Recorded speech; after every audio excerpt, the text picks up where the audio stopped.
Moroni all today to celebrate the immense and celebrated as National Dog.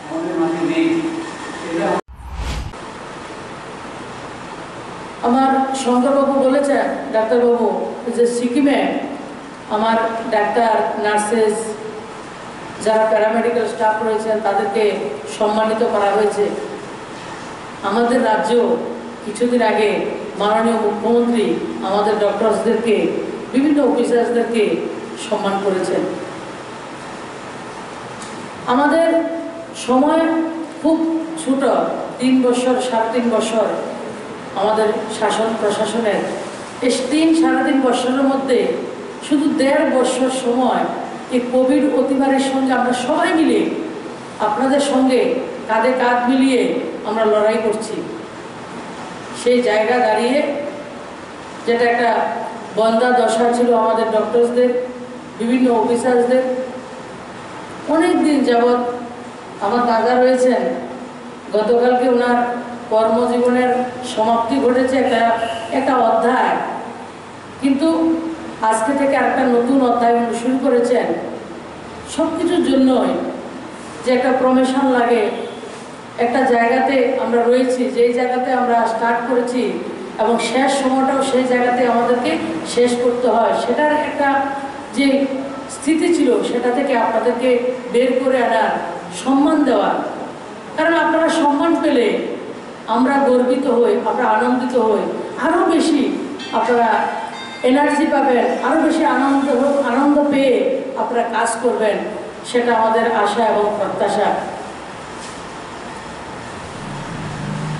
এই IMA house দাদা বলছেন আমাকে যে আমরা ত্রিপুরা রাজ্যের 4টা জায়গাতে কোভিড ভ্যাকসিনেশন সেন্টার করেছি। একটা আগরতলা IMA, যেটা ওয়েবসাইটে আমি দেখলাম, এই জায়গা থেকে প্রায় 14,000 উপরে ভ্যাকসিন দেওয়া হয়েছে। শুধু চিকিৎসা পরিষেবা এই জায়গাতে ভ্যাকসিনও দেওয়া হচ্ছে। এবং এর বাইরে উদয়পুরে, ধর্মনগরে, কুমারঘাট, টোটাল 4টা জায়গাতে IMA গোটা ভারতবর্ষে সে কাজগুলি করছেন। আইসোলেশন, হোম আইসোলেশনের চিকিৎসা থেকে শুরু করে সব কিছুর সঙ্গে আপনারা যুক্ত রয়েছেন, প্রথম সারির যোদ্ধা। তাই আপনাদেরকে আমরা নমন করছি আজকের দিনে। ডাক্তারদের সঙ্গে বিভিন্ন সময় বলা গেলে প্রত্যেক দিন প্রতিনিয়ত কিছু না কিছু বিষয়ে আমার কথা হয়। তখন আমরাও আমাদের রাজ্যের বিশিষ্ট ডাক্তারদেরকে এখনও স্মরণ করি। সে রতিন দত্ত হোক, ডক্টর SS রায়চৌধুরী হোক, তারা আমাদের কিংবদন্তি।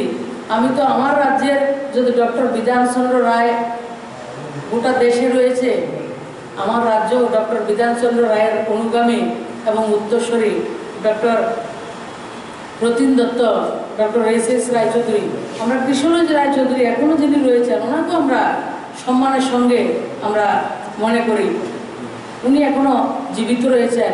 তাদের পদাঙ্ক অনুসরণ করে আগামী দিন আমাদের রাজ্যের ডাক্তাররাও তাদের মতো হবে, সেটা আমি আশা করি। এবং সবাই চেষ্টা করবেন, সে চেষ্টা করছেন সেই জায়গাটাকে ধরে রাখার জন্য।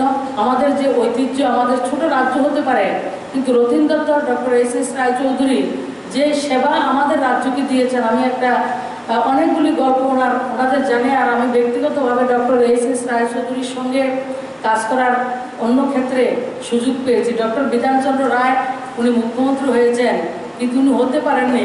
কিন্তু রাজ্যে একটা আজকের যে সরকার চলছে, সেই সরকারটার ভিত্তিটা রচনা উনি করেছিলেন, ওনার নেতৃত্ব হয়েছিল। উনি যেমন ডক্টরি করেছেন, সেইভাবে সমাজসেবা উনি করেছেন। ওনার সঙ্গে ওতপ্রোতভাবে এখনও পরিবারের সঙ্গে আমার সম্পর্ক রয়েছে। আমি ওনার অনেক চিকিৎসার, অনেক সেবার কাজ আমি দেখেছি। একটা 71-এ যখন যুদ্ধ চলছিল, যুদ্ধের সময় ওনারা যে চিকিৎসা করেছেন, তৎকালীন প্রধানমন্ত্রী শ্রীমতী ইন্দিরা গান্ধী ডক্টর রতিন দত্ত এবং ডক্টর SS রায়চৌধুরী মহোদয়কে তাদেরকে বলেছিলেন, দিল্লিতে যখন আসবেন আমার সঙ্গে দেখা করবেন। নিশ্চয়ই আপনারা জানেন, আমি শুনেছি কথাটা। Doctor Ratin Dutta, doctor SS Roychowdhury মাননীয় প্রধানমন্ত্রীকে সেদিন বলেছিলেন, আমাদেরকে আপনার সঙ্গে দেখা করতে হবে না, আমাদেরকে শুধু একটা রাত্র ঘুমোতে দিন। শুতে পারেননি, ঘুমোতে পারেননি তারা, এভাবে তারা ট্রিটমেন্ট করেছেন। রুমের মধ্যে বসে, চেয়ারে বসার সুযোগ ছিল না, মাটিতে বসেও ওনারা রাত্রিকালে যাপন করেছেন। যে কত রাত্র এভাবে বিনিদ্র যাপন করলে একজন প্রধানমন্ত্রীকে ডাক্তার বলতে পারে যে আমাদেরকে অন্তরপক্ষে এক রাত্রে ঘুমোতে দিন। এমন ধরনের কিংবদন্তি আমাদের স্টেটে আছে। আমরা গর্বিত, আমরা আনন্দিত। আজকের দিনে তাদেরকে প্রত্যেককে আমরা স্মরণ করি, আমরা শ্রদ্ধা জানাই তাদেরকে। ছোট